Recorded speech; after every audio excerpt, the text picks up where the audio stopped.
В эфире новости экономики на Якутии-24 в студии Нургуяна Иванова. И в ближайшие минуты я расскажу об экономических событиях в республике и стране. Ни один из проектов не выиграл в конкурсе «Алроса» по возобновлению добычи на трубке «Мир». Конкурсная комиссия присудила сразу 2 проектам второе место. Еще один проект занял 3-е место. Содержащиеся в них технические решения будут использованы при разработке концепции возобновления работ. Главная цель задания заключалась в исключении попадания подземных вод в существующие горные выработки рудника «Мир». По мнению конкурсной комиссии, ни одно из предложенных решений не может считаться исчерпывающим и решающим проблему в комплексе. Поэтому было принято решение собрать воедино наиболее удачные технические решения для того, чтобы на их основе предложить единую концепцию возобновления добычи. В Якутии продолжается набор местных кадров в промышленные компании. Собеседования в рамках проекта «Местные кадры в промышленность» прошли в Усть-Алданском и Амгинском районах республики. Так, специалисты Якутугля встретились с 38 жителями Усть-Алданского района. Из них предварительно отобраны 8 человек. 11 кандидатам предложено пройти профобучение. В Амгинском районе работала группа представителей кадровых служб угледобывающей компании «Колмар», «Золото Селигдара» и Южно-Якутского технологического колледжа. Здесь за консультациями обратилось 47 человек. Предварительный отбор в «Колмар» прошли 7, 3 рекомендовано пройти профобучение. 16 пакетов документов, поданных заочно, будут рассмотрены в Нерингре. В ближайшее время будут подписаны соглашения с подразделениями «Газпрома» и золотодобывающими артелями. В апреле аналогичный отбор кадров пройдет в Ленском, Алекминском, Аймяконском районах. Промежуточные итоги реализации проекта «Местные кадры в промышленность» будут подведены в конце апреля. В числе главных проблем при трудоустройстве жителей сельских районов есть недостаточная квалификация соискателей и отсутствие опыта работы. Поэтому сами претенденты на высокооплачиваемые рабочие места должны проявлять активность, обучаясь на курсах по переквалификации. Что касается самого Нерингринского района, то там в первом квартале трудоустроено 757 человек, в том числе 208 женщин, 110 человек из числа молодежи и 38 инвалидов. В частности, трудоустройство состоялось по действующим соглашениям с «Колмар» и «Якутуголь». Также трудовые договоры заключены по результатам встреч с работодателями и соискателями во время ярмарок вакансий. Кроме того, через Центр занятости населения Нерингринского района выдано 3 целевые субсидии для начинающих предпринимателей. Направлен на курсы обучения 91 человек. В настоящее время в базе вакансий Нерингринского района имеется 1411 вакантных мест, из них 937 по рабочим специальностям. Следующая ярмарка вакансий в районе состоится 17 апреля. Для соискателей будут проведены профориентационные беседы, оказано содействие в поиске работы и правовой ликбез по вопросам трудовых отношений. Федеральное агентство железнодорожного транспорта подтвердило намерение завершить строительство пускового комплекса Томмот-Якутск-Нижний Бестях уже в этом году. Завершение всего комплекса строительно-монтажных работ по вводным этапам намечено до 28 декабря 2018 года, подтвердил руководитель Росжилдора Владимир Чепец.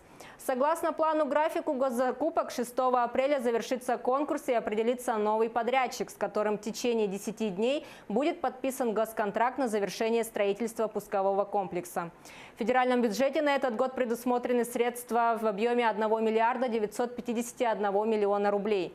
Напомню, вопрос о необходимости скорейшего завершения строительства пускового комплекса поставил руководитель региона Егор Борисов на Восточном экономическом форуме в сентябре 2017 года. Призыв республики поддержал президент страны Владимир Путин. 4 новых производства в отраслях обрабатывающей промышленности будут запущены в Якутии. Минвосток развития отобрало 24 инвестиционных проекта, планируемых к реализации на территории Дальнего Востока. Согласно отбору, в Якутии реализуют проект по строительству завода керамического кирпича, проект по производству замши и коллагена из оленьих шкур, а также проект по созданию лесоперерабатывающего комплекса и проект по созданию ювелирно-гранильного кластера. Общий объем заявленных инвестиций составляет более 153 миллиардов рублей и предполагает создание 5597 новых рабочих мест. Мининвест Якутии поддержит проект строительства бизнес-инкубатора в Верхоянском районе. Строительство бизнес-инкубатора в Батагае потребует 22,5 миллионов рублей. Эскизный проект бизнес-инкубатора предполагает строительство двухэтажного здания. По словам главы района, там будут размещены предприниматели, оказывающие спектр услуг для населения. Это парикмахерские, швейные, бухгалтерские, земельные, страховые и другие компании. В районы Якутии по автозимникам доставлено более 594 тысяч тонн жизнеобеспечивающих грузов, что составляет 92% от плана. На особом контроле правительства региона находятся перевозки жизнеобеспечивающих грузов в Алаиховском, Среднеколымском, Нижнеколымском, Момском, Верхоянском и Эвено-Бытантайском районах. Более 100 молодых экономистов и управленцев из районов и города Якутска приняли участие в разработке стратегии социально-экономического развития муниципальных образований. В столице республики прошел 4-й молодежный экономический форум «Драйверы, меняющие реальность». Команды разработали проекты стратегии развития своих районов. В этом им помогли специалисты профильных ведомств. По словам организаторов, именно молодые управленцы могут заложить основы развития умной цифровой экономики.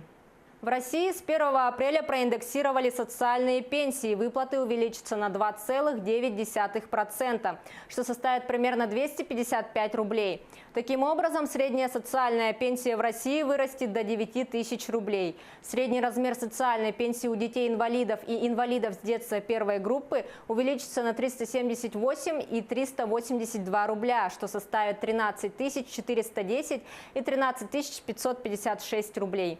Ожидается, что повышение коснется почти 4 миллионов пенсионеров, включая 3,2 миллионов получателей социальных пенсий.